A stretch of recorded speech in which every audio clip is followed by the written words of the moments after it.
Potential, again, we can have a Sears die-hard battery, which is going to be a couple pounds lighter than a deep discharge battery or a marine battery or what they call an RV battery. The plates are bigger.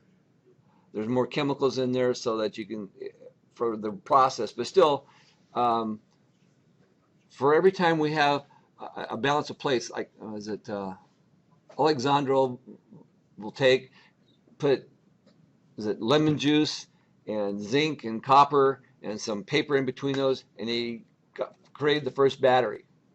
Well, that battery made like 1.25 volts or 1.5 volts. So for every chemical imbalance, somewhere around that nature, depending upon the chemicals or the elements that the plates are made out of, you get roughly about 1.5 volts, 1.25 to 1.5 volts. And so if you want to get 3 cells, you take 2 strips of copper, 2 strips of zinc, separate them with an insulator, put them in lemon juice, and now you have 3 volts. And so it comes up to 12. So if you have a 12-volt battery, it's Sears die-hard, or you have a your Makita or whatever type of chargeable battery, if it's 12 volts, it's 12 volts. That's the potential.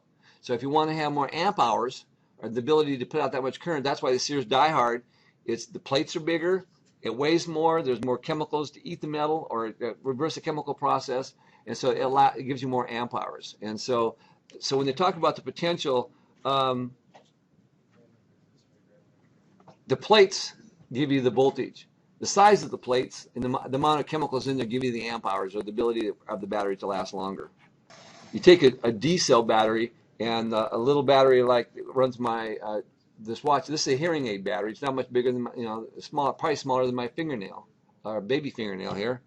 And you take a D-cell, which can put out a lot more. It can run probably 100 of these watches at the same time, where this would die off on you. So it's the size of the battery that gives you the longer potential, but it's the number of plates you have to give you the voltage. Okay, a joule is ability to do work. Work is movement of current in relationship to time. So a volt is be able to do 1 joule of energy with 1 coulomb of charge.